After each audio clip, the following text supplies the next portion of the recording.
इसी बीच रायपुर से खबर, जहां महात्मा गांधी जयंती पर कांग्रेस का बड़ा आयोजन, 1 दिवसीय भरोसा यात्रा का आयोजन किया जाएगा। विधानसभा स्तरीय भरोसा यात्रा का आयोजन, प्रदेश सरकार की जन कल्याणकारी योजनाओं की जानकारी दी जाएगी। बीजेपी की विफलता को लेकर गांव-गांव तक यात्रा पहुंचेगी।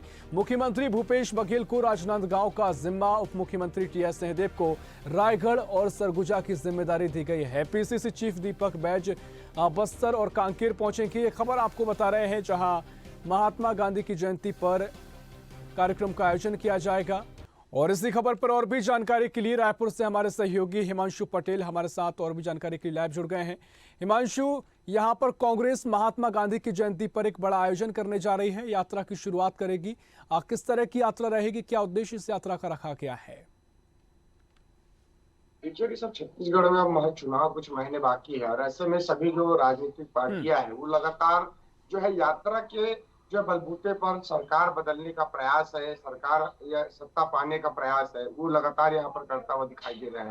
जिस तरह से भारतीय जनता पार्टी लगातार परिवर्तन यात्रा निकाल रही है, कांग्रेस जिस तरह से संकल्प यात्रा निकाल रही है, अलग अलग जो है संगठन खेमे के साथ साथ मिलकर एक यात्रा के रूप में जाकर जनता तक पहुंचने का काम हर राजनीतिक पार्टी कर रही है। उसी के तहत जिस तरह से मुख्यमंत्री भूपेश बघेल और कांग्रेस पार्टी लगातार अब चुनावी मोड़ पर सभी सक्रिय है और ऐसे में मैदानी स्तर पर कार्यकर्ताओं को सक्रिय करने, कार्यकर्ताओं से सीधे रूबरू होने के लिए एक भरोसे की यात्रा जो है कांग्रेस के द्वारा शुरू की जा रही है, जो कि 2 अक्टूबर से शुरू की जाएगी, जिसमें राजनांदगांव जिले की महत्वपूर्ण जो जिम्मेदारी है मुख्यमंत्री भूपेश बघेल को मिली है, टीएस सिंहदेव को सरगुजा और रायगढ़ की जिम्मेदारी मिली है, पीसीसी चीफ जो दीपक बैज है उनको जो है बस्तर और कांकेर संभाग की जानकारी जो जिम्मेदारियां है वो मिली है।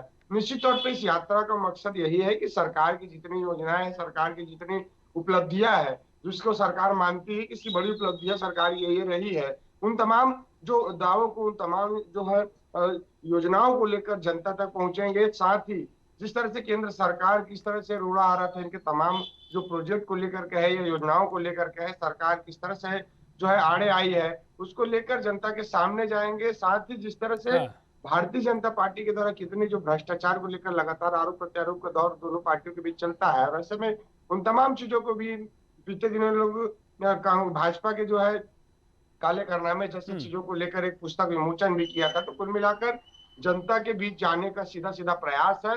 इस यात्रा के जरिए जनता तक पहुंचेंगे, अपनी विफलताओं को बताएं, अपनी जो सफलताओं को बताएंगे, विपक्ष की विफलताओं को उस समय क्या क्या रही है, तमाम चीजें कई खामियां रही है, उनको अवगत कराएंगे सीधे सीधे जनता के बीच जाकर।